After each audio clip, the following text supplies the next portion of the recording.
정말 힘들죠. 힘든데 그만두고 싶을 때가 하루에도 뭐 몇 번이나 이렇게 들죠.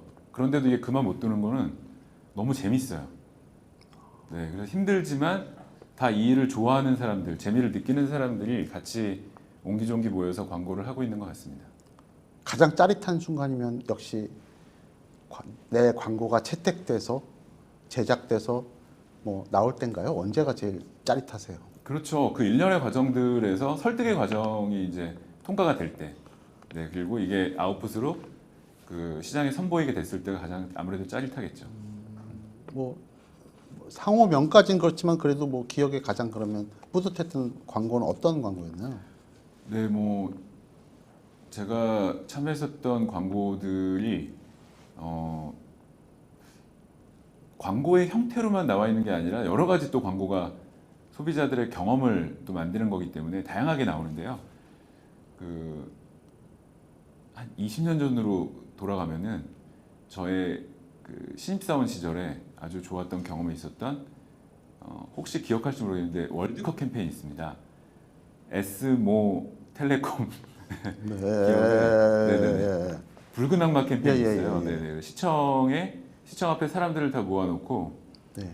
뭐 응원을 시키고 같이 빨간 옷을 입고 모여가지고 대한민국 응원했던 그런 캠페인들을 같이 이제 참여를 했었는데 그게 아주 가장 기억에 남죠.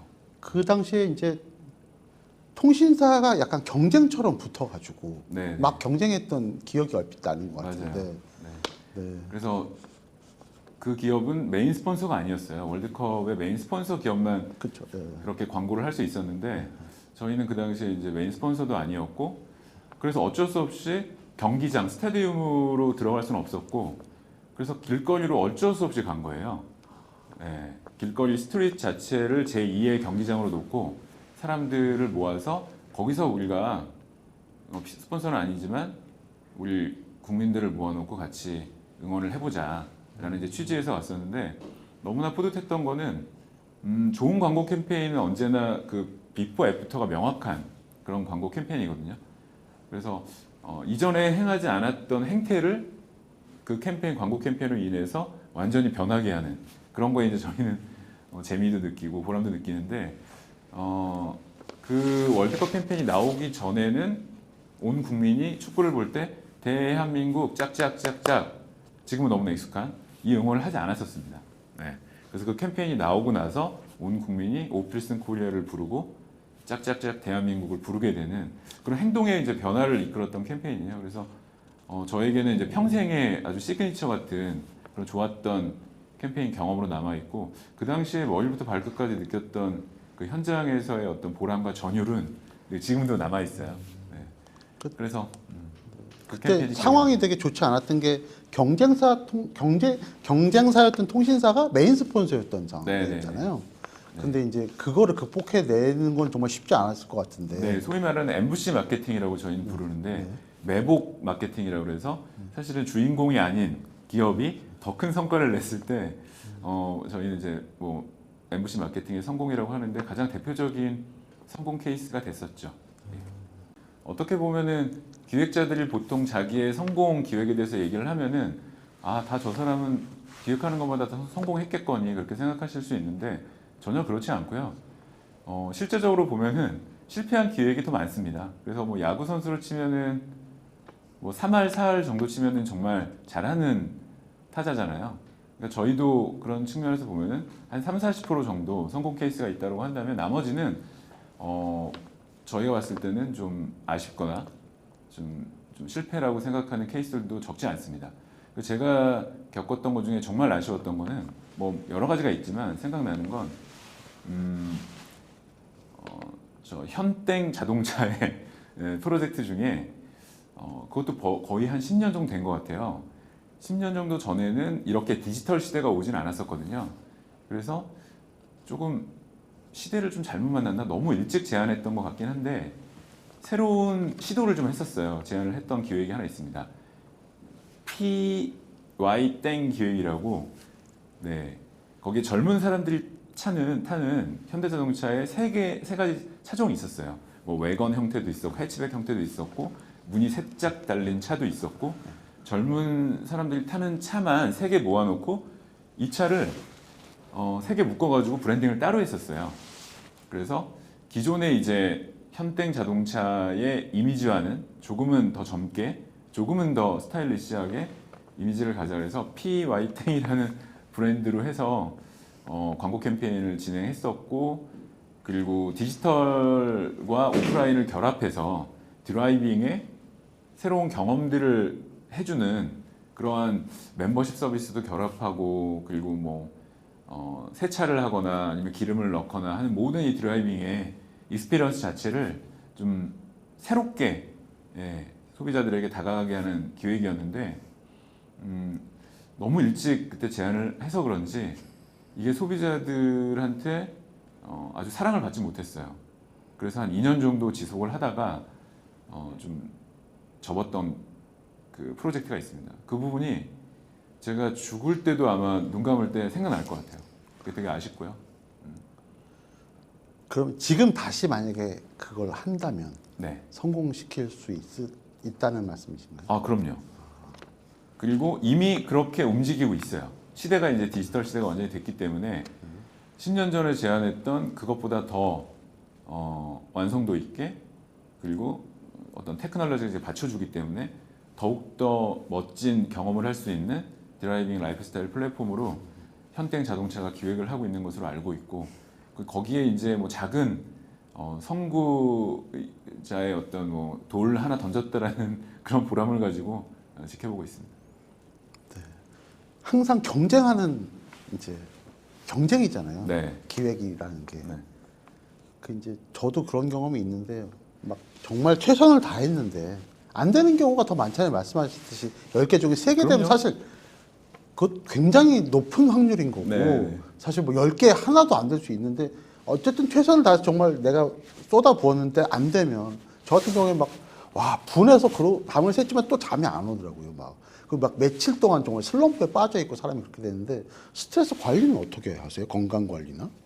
네, 스트레스 저도 많이 받는 편이에요. 지금 팀장님 말씀해 주셨듯이 저도 그렇게 정말로 반응도 좋았고 뭔가 괜찮았는데 이게 성사가 안 되거나 메이드가 안 되면은 정말 스트레스를 많이 받죠, 거기에. 그래서 그 부분에서는 그래도 이렇게 반복되다 보니까 좀 저만의 좀 노하우는 좀 생긴 것 같아요. 그냥 제 자신이 진짜 그렇게 머릿속에서 그냥 생각을 해버리는데요. 손을 털어요, 그냥. 그냥 저쪽에서 제안을 못 받아들인 건 저쪽 손해다, 이거는. 그래서 예전에 성경에서도 뭐 그런 얘기가 있더라고요. 선지자가 그 신의 어떤 이야기를 사람들에게 알릴 때 받아들이면은 좋은데, 만약 받아들여지지 않았을 때는 어떻게 하나요? 라고 그 선지자가 신에게 물어봤대요. 너무 억울하다, 자기는. 그랬을 때 그 신이 그렇게 얘기했다고 그러더라고요. 손을 털어라. 그냥 그거는 그들의 몫이고 그들의 복이다. 그래서 거기에 대한 모든 복은 너한테 돌아갈 거니까 손을 털어라라고 얘기해서 그 이야기가 저한테는 되게 힐링이 됐어요. 그래서 오히려 제가 이제 되게 그냥 붕괴만 하다가 이제 그렇게 안 됐을 경우에는 손을 딱 털면서 이런 모든 인사이트, 그리고 여기서 내가 성장을 했었고, 그 다음에 이분들이 받아들이지 못한 이 모든 결과는 내가 더욱더 어떤 성장의 자양분으로 내가 삼을 수 있겠지라고 해서 그렇게 좀 멘탈 관리를 하는 편이에요. 네. 결국 마인드 컨트롤로 이겨내죠. 그렇지 않으면은 이게 힘든 것 같더라고요. 그리고 또 하나의 방법은 보통 이제 뭐 술을 마시거나 아니면 뭐 게임을 하거나 뭐 이런 방법들도 안 해본 건 아닌데, 그런 소비적인 것들은 스트레스 관리하는 데 있어서 조금은 단기적이더라고요. 단발적이고. 그래서 제가 스트레스를 좀 관리할 때 있어서 조금 이게 효과가 있었던 거는 생산적으로 이 스트레스를 풀었을 때. 네. 그래서 예를 들면 뭐 글을 쓰거나 아니면은 제가 취미로 좀 음악을 만들고 있는데요. 음악을 만들거나, 음악을 만들 때도 거기에는 제 이야기를 또 쓸 수 있잖아요. 뭐 그렇게 했을 때 생산적인 거 뭔가를 했을 때 스트레스가 좀 풀리는 이상한 경험을 했습니다. 방송용으로 너무 좋은 거 말씀하시는 건 아니죠? 근데 진짜예요. 그 두 가지가 진짜인 것 같아요. 그리고 소비적인 거는 그때뿐인 것 같아요. 그냥 제가 느끼기에. 건전하게 마인드 컨트롤하고 계시는 놀랍습니다. 네. 그 이제 기획자는 또 평소에도 아무 일 프로젝트가 진행 안 돼도 제가 보기에 스트레스가 있을 것 같은데 뭐 최신 트렌드에도 뒤처지지 않아야 되고 뭐 기술적인 면도 다 알아야 될 것 같고 세상 모든 일을 다 알아야 할 것 같은 강박도 있으실 것 같은데 네. 그런 쪽은 어떠세요? 어떻게 평소에 어떻게 공부하시고 준비하시고 그러세요? 그 말씀하신 대로 기획자는 언제나 안테나를 세워야 되죠. 그 세상의 모든 변화에 대해서 민감하게 반응을 해야 되는데, 근데 아까 말씀하셨던 어떤 기획이 받아들여지지 않았을 때, 성공이 되지 않았을 때 받는 스트레스하고는 좀 다른 스트레스 같아요. 근데 만약에 이게 진짜 스트레스로 트렌드를 공부하는 게 만약에 진짜 스트레스로 느껴진다면은 뭐 광고라든지 기획의 업무하고는 좀 안 맞는 분이라고 좀 저는 생각을 하거든요. 그건 이제 스트레스라기보다는 언제나 재밌어야 되고 거기에 호기심이 생겨야 되고 그게 스트레스로 받아들여서 이게 일이다라고 해서 트렌드를 공부하고 새로운 테크놀로지를 또 익히고 이러다 보면은 이게 진전이 안 될 것 같아요. 진짜로 이게 습득이 안 될 것 같아요. 그래서 정말 진정성 있게 호기심 나서 챗 GPT로 내가 뭘 해볼까? 아니면은 새로운 뭐 메타버스가 나오는데 이걸 가지고 내가 뭘 할 수 있을까? 그리고 최근에는 이러한 카페들이 뭐 되게 새로운 컨셉으로 나왔는데 이런 부분은 어떻게 이렇게 됐을까라고 호기심이 자꾸 이렇게 많은 분들이 좀 있어요. 그런 성향을 가지신 분들, 그런 사람들이 기획자하고는 되게 잘 어울리지 않을까. 근데 그렇게 하는 게 만약에 스트레스다 그러면은 기획하고는 기획에 집중하고는 조금은 안 어울리지 않을까라고 이제 저는 개인적으로 생각하고 있어요. 뭐 어떤 원칙들이 있으세요? 최소한 나는 이런 거는 하면서 산다. 예를 들어서 뭐 그런 거 있잖아요. 뭐 신곡은 꼭 듣는다. 아니면 뭐 새로운 기술이 나오면 어느 정도까지 어떻게 해본다. 뭐 이런 뭐 원칙들이 있으세요? 뭐 원칙이라기보다는 저희는 업계의 특성상 기획자들의 집단이기 때문에 기획자들이 알아서 그런 것들을 막 얘기하고 거기에 대해서 제안하거나 막 그래요. 그러면은 자연스럽게 그냥 뭐 일을 하는 게 아니라 뭐 그 카페에 가서 뭐 놀 수도 있는 거고 새로운 어떤 제품이나 서비스에 대해서도 누가 옆에서 샀으면 그걸 보면서 나도 사야지 이렇게 전염되기도 하고 자연스럽게 그게 되는 것 같아요. 어느 정도는 천성을 타고 나야 되는 거네요. 기획자로 살아간다는 거는. 네, 저는 많은 분들이 99%의 노력과 뭐 1%의 영감 이런 얘기하고 뭐 타고난 건 중요하지 않고 뭐 노력이 중요하다라는 말씀을 하시는데 사실 저는 외람되게도 모든 사람은 자기가 타고난 천성이 있다고 생각하고요, 재능이 있다고 생각하는데 그걸 거슬리면은 행복하지 않다고 생각하고 그리고 일을 할 때도 그 자기의 타고난 그 부분들을 디벨롭 시키고 그 부분에 집중을 하는 게 더 일을 잘할 수 있고 좋아하게 오랫동안 할 수 있는 거 아닌가라는 생각은 좀 있어요. 여담으로 좀 말씀드리면 그 에디슨이 99%의 노력과 1%의 영감을 얘기했을 때도 강조했던 게 99%의 노력이 중요하다는 얘기가 아니었다고 하더라고요. 네. 아무리 노력하면 뭐해? 1%의 그 타고난 게 없으면 안 되는 거야 라는 얘기를 하고 싶었는데 그 상대방 기자가 그 기사를 잘못 써가지고 그렇게 프레이밍이 됐다라고 하더라고요. 그런 면에서 저는 적극적으로 동의하고요. 다만 자기가 타고난 게 뭔지, 뭘 좋아하는지, 뭘 했을 때 나는 행복한지를 아는 게 중요한 것 같아요. 근데 우리나라 교육 자체가 이제 그런 내가 뭘 좋아하고 내가 어떤 거를 잘하고 천성적으로 뭐를 잘해서 타고났고라는 부분에 대해서 성찰하거나 찾는 과정들은 조금은 부족하지 않았나라는 생각이 들고요. 부모가 이제 또 그런 거를 좀 찾아주면 좋은데 한국의 부모들은 너무 바빠서 그게 좀 힘들어서 그게 좀 애로사항이 있네요. 뭐 어쨌든 타고나는 기질도 있어야겠지만 그래도 이제 그러면 저희가 그래도 기획자를 하고 싶은 의지도 있잖아요. 본인이 난 기획자가 되고 싶다라고 하면 뭐 어떤 것들을 좀 준비하는 게 앞으로 도움이 될지. 그 의지가 있다라는 자체가 저는 타고난 거라고 생각합니다. 왜냐하면 그 의지가 없는 사람들은 타고난 게 아니거든요, 절대. 의지가 있어야 되고 근성, 그리고 근성도 저는 노력이라기보다는 근성이라는 말을 쓰고 싶은데 근성은 전 타고나는 거라고 생각해요. 어떤 일에 대해서 어떤 친구가 연극을 좋아한다 그래서 이제 근성 있게 끝까지 하면은 돈을 못 벌어도 그러다 보면은 잘 되는 경우도 있고 뭐 안 될 수도 있지만 그렇게 지속할 수 있다는 것도 전 타고나는 거라고 생각하는데 기획자가 되고 싶다라는 의지가 있다. 그 자체만으로도 저는 너무너무 존중을 하고요. 타고난 그분의 성향이 있다고 생각을 합니다. 그래서 기획자는 사실은 그러니까 신입 기획자로 예를 들면은 뭐 엄청난 지식이라든지 성과라든지 스킬이라든지 이런 부분들을 어필하거나 그런 부분들에 노력을 기울이시는 거는 크게 도움이 되지 않으실 거라고 생각해요. 사실 저희 업계에 있는 선배들은 후배 그 기획자들을 만날 때, 대할 때 절대 그런 걸 기대하지 않거든요. 오히려 백지가 났습니다. 순수한 그 마음, 기획을 배우고 싶고 잘하고 싶은 그 마음을 저희는 더 원하거든요. 그래서 어설프게 뭔가를 익혀서 하는 것보다는 그 마인드, 그 태도, 그게 너무 중요한 것 같아요. 그래서 저는 뭘 해야 되는지를 만약에 질문을 받으면은 많이 말씀을 드리는 게 많은 경험을 해보라고 말씀드리고 싶어요. 그게 뭐 알바일 수도 있고 뭐 인턴일 수도 있고 아니면은 그런 기회가 없다라고 한다면은 자기가 어떤 것들을 만들어서 뭐 세상에 뭐 그걸 장사를 해볼 수도 있는 거고 뭐 장사를 해서 크게 뭔가를 뭐 사업을 하라는 게 아니라 자기가 어떤 레시피 넣어가지고 어떤 음식을 만들어서 트럭에 놓고 팔 수도 있잖아요. 아니면 친구들한테 이렇게 뭐 시식을 시킬 수도 있는 거고 내가 그리는 어떤 그림, 만화 이런 것들을 사람들에게 한번 팔아볼 수도 있는 거고 다양하게 머릿속으로만 생각하는 게 아니라 실제적으로 눈에 보이게 그 부분들을 아웃풋으로 내놓고 그거를 사람들의 반응도 듣고 하는 그런 일련의 활동들, 액티비티 저는 그걸 액치라고 부르는데 그 액치들을 많이 해보시고 그 성과가 크지 않더라도 그 부분들을 이력서에 잘 기입을 하셔가지고 선배들한테 보여주시면은 그런 신입 기획자들은 저희 선배 기획자들에게 사랑을 듬뿍 받죠. 또 오늘 모신 이유가 사실 기획 전문가뿐만이 아니라 모든 직장인들이 다 기획 능력이나 이런 걸로 사실 굉장히 평가가 좌우되는 경우가 많거든요. 네. 같은 일을 시키면 맞습니다.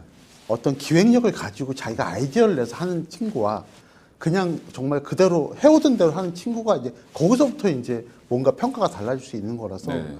보통 이제 저희가 뭐 스캔을 부탁하거나 뭐 복사를 해오라 요즘에 그러면 안 되지만 그래도 테스트용으로 신입사원에게 이거 한번 스캔해 봐주세요. 이거 한번 복사 한번 해보세요라고 해서 3명에게 이 일을 오더를 드리면은 그걸 가지고 왔을 때의 어떤 아웃풋이 다 달라요.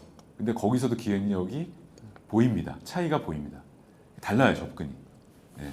어떤 분은 뭐 복사를 해오라고 했을 때 그냥 물어보지 않고 복사를 그냥 해와요. 근데 이 오더를 드린 분의 어떤 의중이나 의도하고 좀 다르게 해오는 경우도 있죠. 근데 소위 말하는 기획력이 있는 사람은 꼭 이 질문을 합니다. 이 복사를 제가 왜 해야 되는 거죠? 이거 어디에 쓰실 거죠? 그리고 뭐 강아지를 복사하라고 하셨는데 왜 강아지인 거죠? 강아지의 어떤 면을 강조하고 싶으신 거죠? 뭐 이런 여러 가지의 질문을 하는 거죠.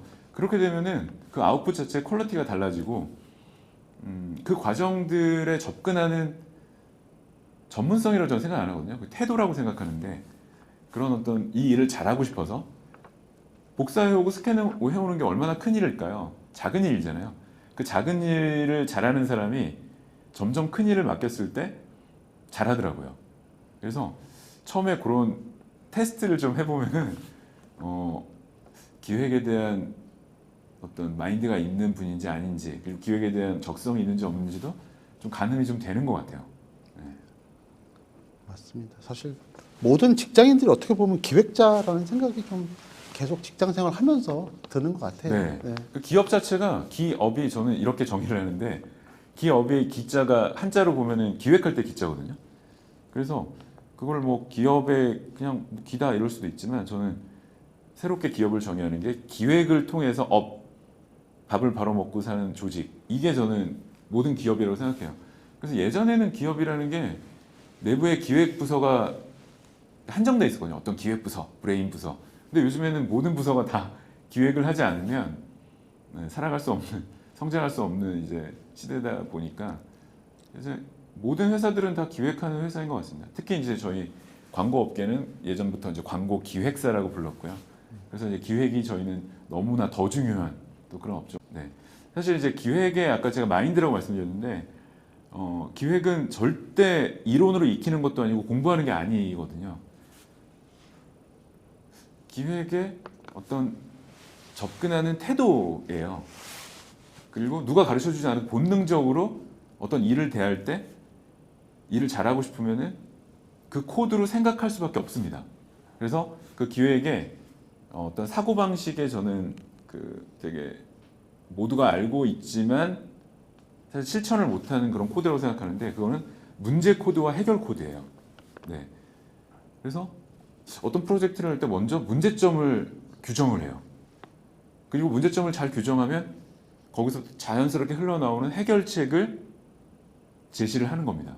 이게 기획의 모든 거라고 저는 생각을 했어요. 그리고 기획을 잘하는 분들은 다 기획적 사고방식을 할 때 목표를 세우고 그 목표에 도달할 수 있는 문제를 규정하고 그걸 해결할 수 있는 해결책을 찾는다. 이 이외에는 아무것도 없더라고요.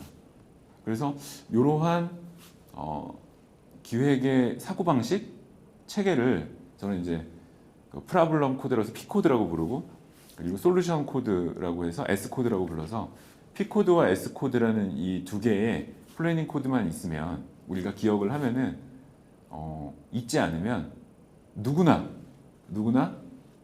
창의적인 기획을 할 수 있고 신선한 기획자가 될 수 있다라고 하는 게 저의 주장이. 제목을 기획을 이형식이다라고 지으셨는데요. 어떤 뭐 계기가 있으신지. 네, 그 이형식이라는 자체가 이제 그 두 개의 코드를 상징을 하는 거예요. 그래서 P 코드와 S 코드라는 문제를 찾고 해결책을 찾는 요 사고 방식. 이걸 이제 영어에도 보면은 문법에서 1형식, 2형식, 3형식 있잖아요. 가장 심플한 형태가 2형식인 거죠. I'm a boy 뭐 이럴 듯이 나는 뭐다, A는 B다 이랬을 때 가장 심플한 어떤 그 기획의 요약본이 나오는 컨셉이 나오는데 그게 이제 어떻게 보면 기획도 뭐 영어처럼 그런 문법적으로 보면은 2형식 문법이다. 그러니까 지금 이 상황에서의 이 현상에서의 문제는 이겁니다라고 2형식으로 정의하고 해결책은 이겁니다. 그럼 끝이라는 거죠. 기획은.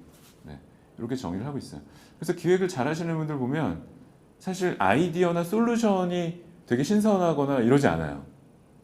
오히려 문제 규정이 신선하고 크리에이티브합니다. 이게 비밀인데 많은 분들은 눈에 보이는 해결책, 아이디어만 신경을 쓰니까 저 기획을 잘하는 스티브 잡스는 아이디어가 너무 뛰어나. 저 기획을 잘하는 나영석 PD는 뭐 이런 아이디어가 좋아. 아니거든요. 그 밑에 보이지 않는 백조가 이렇게 수영을 할 때 그 밑에 보이지 않는 발 막 이렇게 발 잠고 치잖아요. 그게 저는 이제 P 코드라고 생각하는데 문제 규정을 얼마나 크리에이티브하게 창의적으로 신선하게 날카롭게 적합하게 하느냐에 따라서 아이디어는 그냥 나온다 라는 생각이 들어요. 그래서 아이디어를 되게 새롭게 내기 위해서 아이데이션을 하면 좋은 아이디어가 안 나옵니다. 되게 아이러니하게. 그런데 문제 규정을 정확하게 하려고 노력하면은 나중에 아이디어는 정말 신선하고 크리에이티브하게 나오더라고요. 네. 이게 어떤 기획의 좀 창의적인 기획을 하는 원리가 아닌가라고 저는 좀 생각을 해요. 앞으로 자녀들이 나도 기획자가 될게요라고 아버님께 얘기하신다면 추천해주고 싶은 직업인가요, 기획자? 그럼요. 저는 아까도 말씀드렸지만 모든 사람들이 기획자로 생각하고 그다음에 이 세상 모든 일들은 다 기획이라고 생각을 하기 때문에 제 아이들이 지금 정신을 못 차리고 걸그룹을 하겠다고 그러는데 걸그룹을 하더라도 저는 기획력이 있는 걸그룹이 됐으면 좋겠어요. 실제로 요즘에 또 제가 우리 딸들 덕분에 너무 좋아하고 있는 또 그 브랜드가 뉴진스가 있는데 그 뉴진스 자체도 너무 기획이 잘 된 사례거든요. 예, 그 업계에서 뭐 너무나 이제 유명해졌지만 그 민희진 기획자라고 저는 이제 부르는데 그분이 뉴진스를 기획했을 때의 그 과정들도 보면은 아까 제가 말씀드렸던 플래닝 코드의 P 코드, S 코드의 원리, 잡스부터 뭐 나영석 PD 기획 잘하는 분들이 모두가 윤종신 씨까지 가지고 있는 그 코드하고 똑같더라고요. 그걸 만들어내게 된 배경들을 제가 들었는데 역시나 그 두 개의 P 코드, S 코드로 기획을 했더라. 그래서 뉴진스 너무나 훌륭한 기획이고 처음에 나왔을 때 제가 소름이 돋았거든요. 아니 어떻게 이런 신선한 기획을 할 수 있지? 라는 차원에서 물론 뭐 BTS라든지 뭐 이런 획을 완전히 바꿨던 기획들도 요즘에 너무 많죠.